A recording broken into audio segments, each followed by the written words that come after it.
नमस्कार जोहार, आपका स्वागत है खबर छत्तीसगढ़ में। तो आइए जानते हैं छत्तीसगढ़ के हर छोटे बड़े शहर से 25 फटाफट बड़ी खबरों को। इससे पहले यदि आप वीडियो को लाइक नहीं किए तो लाइक कर दीजिए और चैनल में नए हैं तो चैनल को सब्सक्राइब कर लीजिए। और आप वीडियो को कहां से देख रहे हैं कमेंट बॉक्स में हमें जरूर बताइए। छत्तीसगढ़ के किन किसानों को मिलेगा इस योजना का लाभ, जाने डिटेल। जब प्रधानमंत्री धन धान्य कृषि योजना की घोषणा वित्त मंत्री निर्मला सीतारमण ने 1 फरवरी 2025 को केंद्रीय बजट 2025-26 के दौरान की। इस योजना का उद्देश्य कृषि क्षेत्र का आधुनिकीकरण करना, किसानों की आय बढ़ाना और ग्रामीण अर्थव्यवस्था को सुदृढ़ बनाना है। योजना के तहत 100 कमजोर जिलों की पहचान की जाएगी। ऐसी संभावना जताई जा रही है कि छत्तीसगढ़ के सरगुजा और बस्तर जिले इस योजना में शामिल हो सकते हैं। में किसानों को कम ब्याज दर पर ऋण मिलेगा, जिससे वे बीज, उर्वरक, सिंचाई और कृषि उपकरण खरीद सकेंगे। वहीं बता दें कि छोटे और सीमांत किसानों को प्राथमिकता दी जाएगी। में सरकार किसानों को ड्रोन, सेंसर और स्मार्ट सिंचाई सिस्टम जैसी नई तकनीकें अपनाने में सहायता करेगी। में डिजिटल कृषि प्लेटफॉर्म विकसित किए जाएंगे, में जहां किसान बाजार की जानकारी और मौसम पूर्वानुमान प्राप्त कर सकेंगे। केवाईसी की टेंशन खत्म, किसानों का डिजिटल डाटाबेस हो रहा है तैयार। एक क्लिक में मिलेंगे सभी स्कीमों के लाभ। जे केंद्रीय कृषि एवं किसान कल्याण मंत्रालय द्वारा एग्री स्टैक योजना के तहत देश भर के किसानों का डिजिटल डाटाबेस तैयार किया जा रहा है। इसके अंतर्गत छत्तीसगढ़ में अब तक 2,64,000 किसानों का पंजीयन किया जा चुका है तथा 2,63,000 किसानों को किसान ID जारी किया गया है। छत्तीसगढ़ में इस योजना के तहत किसानों का पंजीयन करने में बलौदाबाजार, कोंडागांव, गरियाबंद, बालोद और महासमुंद 5 टॉप जिले में शामिल है। मैं किसानों को हर सरकारी स्कीम का लाभ लेने के लिए अलग अलग केवाईसी कराना होता है। मैं एग्री स्टैक में एक बार पंजीयन कराने के बाद किसान का संपूर्ण डाटाबेस तैयार हो जाता है। इसके लिए सरकार की तरफ से बार बार केवाईसी कराने की टेंशन को खत्म कर दिया गया है। वहीं अब बता दें कि किसानों को सिर्फ एक बार केवाईसी कराने पर हर सरकारी स्कीम का लाभ मिल जाएगा।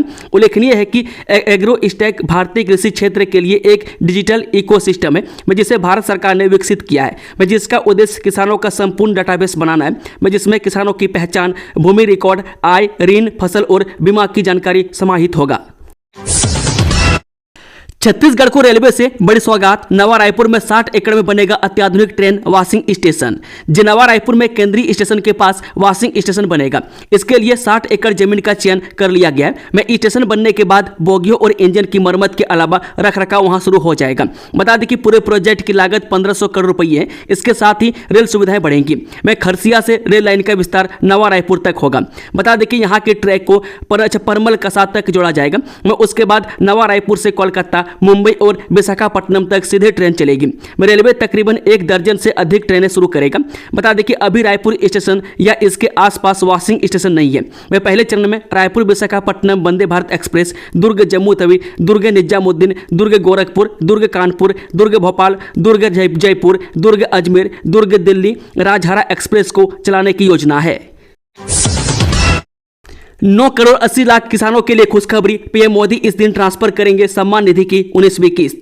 केंद्रीय कृषि एवं किसान कल्याण और ग्रामीण विकास मंत्री शिवराज सिंह चौहान ने 21 फरवरी को कृषि भवन नई दिल्ली में बताया कि प्रधानमंत्री नरेंद्र मोदी पीएम किसान की 19वीं किस्त की राशि बिहार के भागलपुर में आयोजित किसान सम्मान समारोह के मंच से ट्रांसफर करेंगे। वह केंद्र सरकार की महत्वाकांक्षी प्रधानमंत्री किसान सम्मान निधि योजना की 19वीं किस्त में 22,000 करोड़ रुपए की राशि देश भर के लगभग 9 करोड़ 80 लाख किसानों को सीधे उनके बैंक खाते में ट्रांसफर की जाएगी।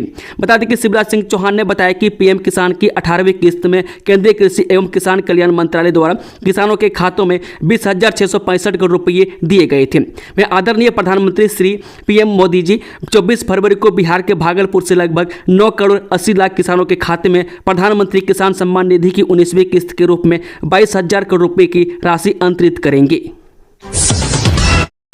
छत्तीसगढ़ के पूर्व महाधिवक्ता को सुप्रीम कोर्ट से मिली अंतरिम राहत, गिरफ्तारी पर लगी रोक। छत्तीसगढ़ के पूर्व महाधिवक्ता सतीश चंद्र वर्मा को सुप्रीम कोर्ट से बड़ी राहत मिली है। नान घोटाला मामले में उनकी गिरफ्तारी पर रोक लगा दी गई है। सुप्रीम कोर्ट ने स्पेशल लीव पिटीशन यानी कि SLP पर सुनवाई के दौरान यह फैसला सुनाया। अब इस मामले की अगली सुनवाई 28 फरवरी को होगी। बता दें कि इससे पहले छत्तीसगढ़ हाईकोर्ट ने नागरिक पूर्ति निगम यानी कि NAN घोटाले से जुड़े कथित भ्रष्टाचार मामले में सतीश चंद्र वर्मा को अग्रिम जमानत देने से इनकार कर दिया था। हाईकोर्ट ने बलौदाबाजार मामले में 106 आरोपियों को दी जमानत। क्या है मामला? जब छत्तीसगढ़ के बलौदाबाजार हिंसा मामले में 106 से अधिक आरोपियों को हाईकोर्ट से जमानत मिल गई है। जस्टिस नरेंद्र कुमार व्यास की सिंगल बेंच ने यह फैसला सुनाया। वह प्रत्येक आरोपी को 25,000 रुपये के व्यक्तिगत बॉन्ड और सम्मान राशि के एक जमानतदार के साथ संबंधित ट्रायल कोर्ट में जमानत पर रिहा करने का आदेश दिया गया है। बलौदाबाजार के सिटी कोतवाली थाना क्षेत्र में 13 जून 2024 को दर्ज शिकायत के अनुसार सतनामी समाज के कुछ लोगों ने 10 जून 2024 को मारपीट, तोड़फोड़ और आगजनी की। यह घटना 15-16 मई 2024 को ग्राम महाकोनी, थाना अमर गुफा गिरोधपुरी में सतनामी समाज के एक स्मारक को क्षतिग्रस्त करने और सार्वजनिक संपत्ति को नुकसान पहुंचाने के विरोध में हुई थी। नारायणपुर में बारूदी सुरंग में विस्फोट, एक जवान घायल, हेलीकॉप्टर से रायपुर पहुंचाया गया। जब छत्तीसगढ़ के नारायणपुर जिले में बारूदी सुरंग की चपेट में आकर सुरक्षा बल का एक जवान घायल हो गया। वह पुलिस अधिकारियों ने शुक्रवार को यह जानकारी दी। वह पुलिस अधिकारियों ने बताया कि जिले के छोटे डोंगर थाना क्षेत्र के अंतर्गत तोयमेटा और कावानार गांव के मध्य जंगल में बारूदी सुरंग यानी कि IED की चपेट में आने से जिला रिजर्व गार्ड यानी कि DRG का एक जवान घायल हो गया। उन्होंने बताया कि आज छोटे डोंगर थाने से जिला बल और DRG के संयुक्त दल को गश्त के लिए रवाना किया गया था। गृह जिले में सीएम मनाएंगे अपना बर्थडे, पीएम मोदी ने सीएम साय को दी बधाई। जो छत्तीसगढ़ के मुख्यमंत्री विष्णुदेव साय का कल 21 फरवरी को बर्थडे थे। उन्हें बधाई देने वालों का तांता लगा हुआ था। मैं पीएम नरेंद्र मोदी ने भी सीएम को जन्मदिन की शुभकामनाएं दी है। पंचायत चुनाव में बवाल, काउंटिंग के दौरान हुए विवाद के बीच पुलिस ने किया लाठीचार्ज, विरोध में ग्रामीणों ने SDM कार्यालय का किया घेराव। छत्तीसगढ़ में दूसरे चरण के त्रिस्तरीय पंचायत चुनाव के दौरान दुर्ग जिले के महोदा गांव में वोटों की गिनती के दौरान देर रात तनाव की स्थिति उत्पन्न हो गई। वह चुनाव प्रक्रिया के दौरान हुए विवाद के बाद पुलिस द्वारा लाठीचार्ज कर हालात पर काबू पाया गया। वहीं लाठीचार्ज के विरोध में ग्रामीणों ने आज पाटन SDM कार्यालय का घेराव किया। वह जानकारी के अनुसार बता दें कि महोदा गांव में मतदान के पश्चात सभी एजेंट और मतदान दल के कर्मचारी मतगणना की तैयारी कर रहे थे। इसी दौरान एजेंट के अलावा किसी को भी अंदर जाने की अनुमति नहीं थी, लेकिन एजेंट के अलावा महोदा के सरपंच मनोज साहू का छोटा भाई राजू साहू मतदान केंद्र के अंदर घुस गया, जिसे लेकर गांव वालों ने हंगामा किया और गांव वालों ने सरपंच मनोज साहू के भाई राजू साहू को बाहर निकालने की मांग की, लेकिन वह बाहर नहीं आया। तब तक ग्रामीण बाहर हंगामा करते रहे और इस दौरान यह सूचना तब अमलेश्वर पुलिस को पहुंची तो अमलेश्वर थाना से 20 से अधिक पुलिस जवान महोदा पहुंचे। मैं जहां भीड़ को हटाने के लिए पुलिस को बल प्रयोग करना पड़ा, वहीं ग्रामीणों ने इसका विरोध करते हुए पुलिस जवानों पर भी पत्थर बरसाए। इस घटना के बाद पुलिस ने राजू साहू को बाहर निकाला, जिसके बाद पुलिस ने हालात पर काबू पाया। इंश्योरेंस से एम्प्लॉयज यूनियन की हड़ताल, नई भर्ती और ट्रेड यूनियन मान्यता की मांग को लेकर किया प्रदर्शन। LIC कर्मचारियों ने 20 फरवरी को देश भर में 1 घंटे की बहिर्गमन हड़ताल कर अपनी मांगों को लेकर आक्रोश व्यक्त किया। इस हड़ताल का आह्वान all India insurance employees association द्वारा किया गया था। मैं कर्मचारियों ने तृतीय और चतुर्थ श्रेणी में नई भर्ती शुरू करने और ट्रेड यूनियन को मान्यता देने की मांग की। बता दें कि रायपुर मंडल के 16 शाखा कार्यालयों में LIC कर्मियों ने भोजनावकाश के 1 घंटे पहले हड़ताल पर जाने के बाद कार्यालयों के बाहर प्रदर्शन और सभाएं आयोजित की। मैं पंडरी स्थित मंडल कार्यालय में मुख्य हड़ताली सभा को संबोधित करते हुए central zone insurance employees association के महासचिव का धर्मराज महापात्र ने सरकार पर आरोप लगाते हुए कहा कि मोदी सरकार सार्वजनिक क्षेत्र में अस्थायी कर्मचारियों की भर्ती को बंद कर ठेकाकरण को बढ़ावा दे रही है। उनका कहना था कि यह प्रक्रिया बेरोजगार युवाओं के भविष्य के साथ खिलवाड़ है।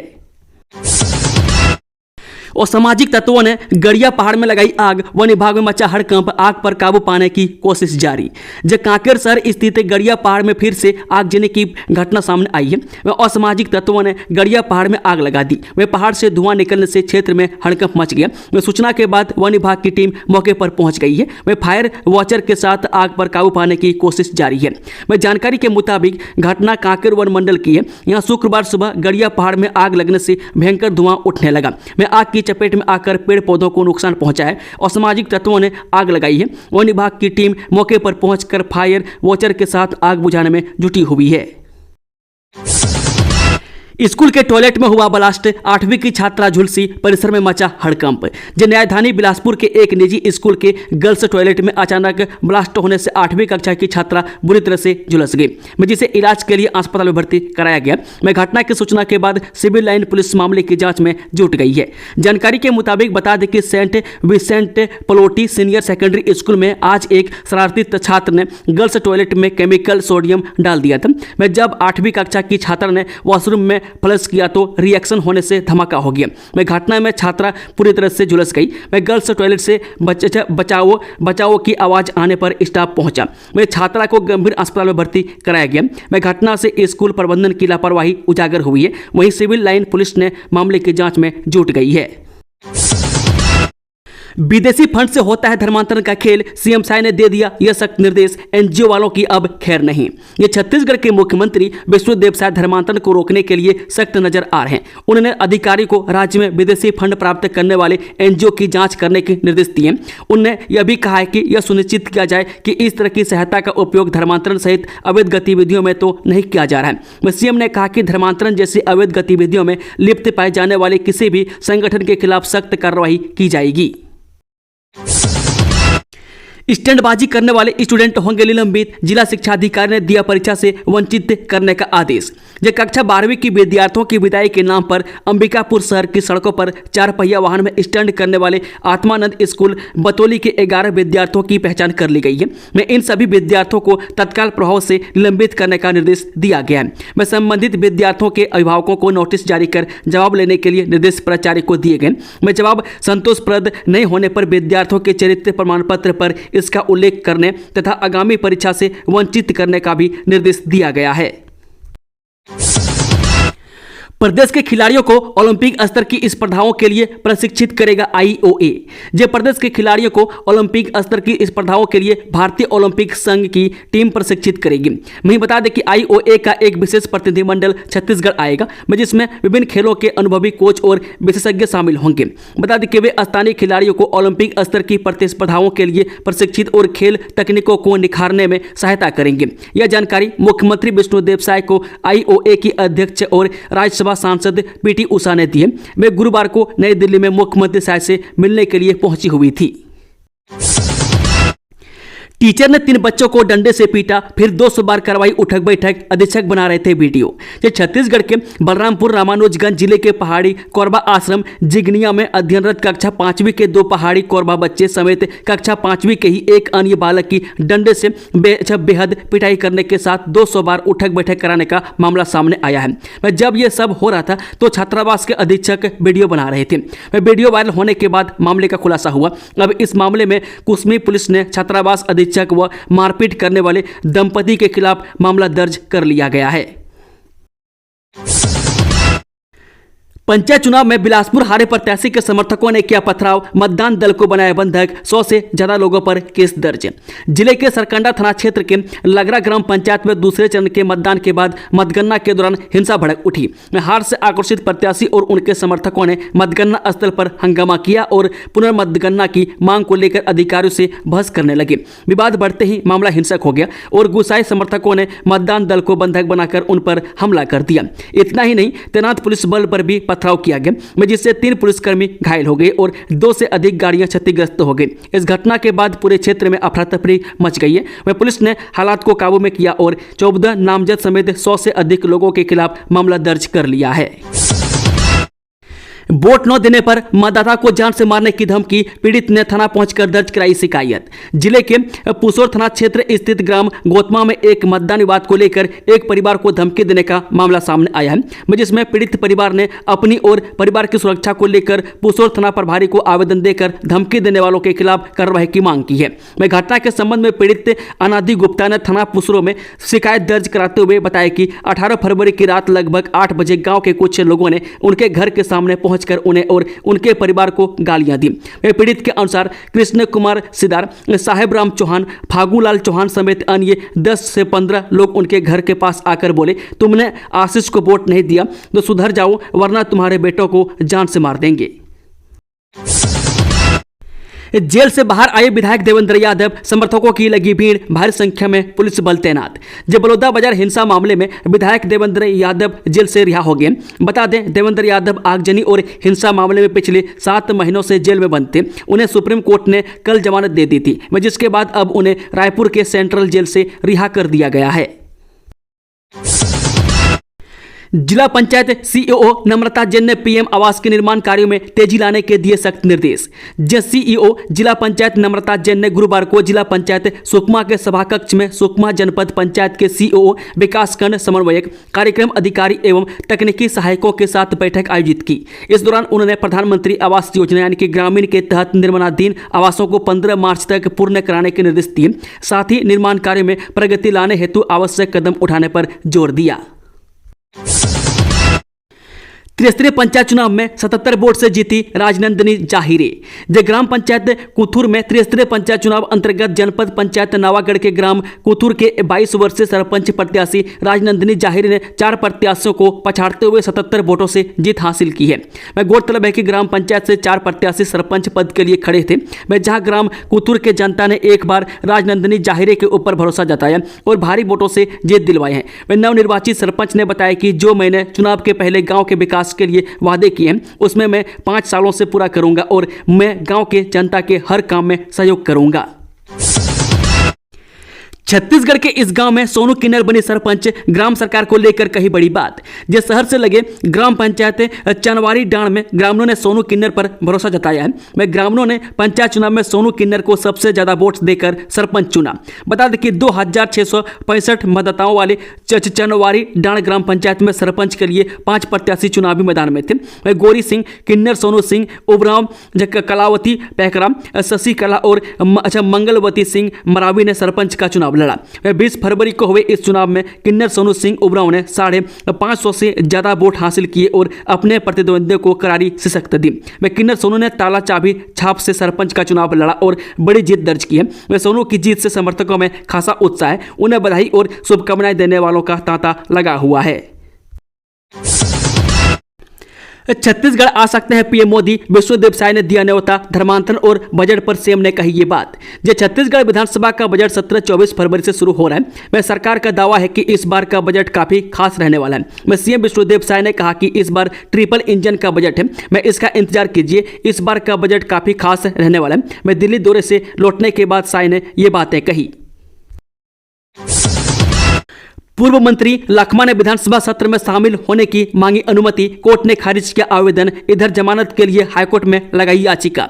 शराब घोटाला मामले में जेल में बंद प्रदेश के पूर्व मंत्री कोंटा विधायक कवासी लखमा ने हाईकोर्ट में अग्रिम जमानत याचिका लगाई है। उन्होंने यह याचिका एसीबी की गिरफ्तारी से बचने के लिए लगाई है, जिस पर आने वाले दिनों में सुनवाई होगी। वहीं लखमा ने विधानसभा सत्र में शामिल होने की अनुमति के लिए आवेदन लगाया था, जिस पर स्पेशल कोर्ट में सुनवाई हुई। कवासी लखमा की अनुपस्थिति से विधानसभा सत्र के संचालन में कोई विशेष प्रभाव नहीं पड़ेगा, कहते हुए कोर्ट ने आवेदन खारिज कर दिया है। शराब घोटाला मामले में कवासी लखमा को ईडी ने 15 जनवरी को उन्हें गिरफ्तार किया था। गिरफ्तारी के 7 दिन बाद पूर्व आबकारी मंत्री कवासी लखमा को पहले ईडी ने 7 दिन कस्टोडियल रिमांड में लेकर पूछताछ की थी। उसके बाद 21 जनवरी से 4 फरवरी तक लखमा को 14 दिन के न्यायिक रिमांड पर भेज दिया गया। पिछली सुनवाई के दौरान जेल में पर्याप्त बल नहीं होने के कारण लखमा की वीडियो कॉन्फ्रेंस के जरिए पेशी हुई थी। सुनवाई के बाद कोर्ट ने लखमा की 18 फरवरी तक रिमांड बढ़ा दी थी। वहीं 18 फरवरी को सुनवाई के बाद 4 मार्च तक की न्यायिक रिमांड बढ़ा दी गई है। बीच सड़क में केक काटने का मामला, हाईकोर्ट ने लिया संज्ञान। मुख्य सचिव से मांगा जवाब। यूथ कांग्रेस के जिला अध्यक्ष ने बीच सड़क में जन्मदिन का केक काटा था। इस मामले में हाईकोर्ट ने संज्ञान लिया है। इसके पूर्व रायपुर में ही नेशनल हाईवे में जन्मदिन पर केक काटने के मामले में हाईकोर्ट ने सरकार को फटकार लगाई थी। कांग्रेस नेता द्वारा यही हरकत दोहराए जाने पर फिर हाईकोर्ट ने संज्ञान लिया। दोनों ही मामलों पर गुरुवार को सुनवाई हुई। चीफ जस्टिस की डीबी ने मुख्य सचिव से शपथ पत्र में जवाब मांगा है। छत्तीसगढ़ में तकनीकी नवाचारों को मिलेगा इसरो का सहयोग। सीएम विष्णुदेव साय से इसरो के चेयरमैन डॉक्टर वी नारायण ने की मुलाकात। विशेषज्ञ दल प्रदेश का करेगा दौरा। मुख्यमंत्री विष्णुदेव साय से आज नई दिल्ली में भारतीय अंतरिक्ष अनुसंधान संगठन यानी कि इसरो के चेयरमैन वी नारायण ने बैठकर छत्तीसगढ़ में अंतरिक्ष प्रौद्योगिकी के उपयोग से कृषि एवं अन्य क्षेत्रों में नवाचारों को बढ़ावा देने पर गहन चर्चा की। इस महत्वपूर्ण बैठक में छत्तीसगढ़ में सैटेलाइट आधारित सर्वेक्षण, भू मानचित्रण, प्राकृतिक संसाधनों के संरक्षण और स्मार्ट एग्रीकल्चर को बढ़ावा देने जैसे विषयों पर विशेष जोर दिया गया। दहशत में लोग, रोजाना 20 कुत्तों के बंध्याकरण का दावा, फिर भी 15 लोग प्रतिदिन हो रहे हैं शिकार। रायपुर के निगम को जोन कार्यालयों से लेकर निदान 1100 शिकायत पोर्टल पर कुत्तों के आतंक की शिकायतें पहुंच रही है। मैं केवल अम्बेडकर अस्पताल के आंकड़ों के अनुसार प्रतिदिन 15 से अधिक मरीज कुत्तों के काटने के पहुंच रहे हैं। वह आवारा कुत्तों के आतंक से लोग इस कदर भयभीत हैं कि अपने घर से बाहर निकलने में भी घबराने लगे। वह शहर के बाहरी मोहल्लों के अलावा भीतरी वार्डों में भी इन दिनों कुत्तों का आतंक है। मैं कब किसको दौड़ाकर अपना शिकार बना ले, कुछ भी कहा नहीं जा सकता। दोस्तों, खबरों का सिलसिला समाप्त होता है। अगर जानकारी पसंद आई हो तो वीडियो को लाइक, शेयर, चैनल को सब्सक्राइब जरूर कर लें और कमेंट बॉक्स में कमेंट करके बताएं कि आप न्यूज़ को किस जिले पंचायत से देख रहे हैं। Thank you, all the best, जय हिंद, जोहार छत्तीसगढ़ भाई लोग।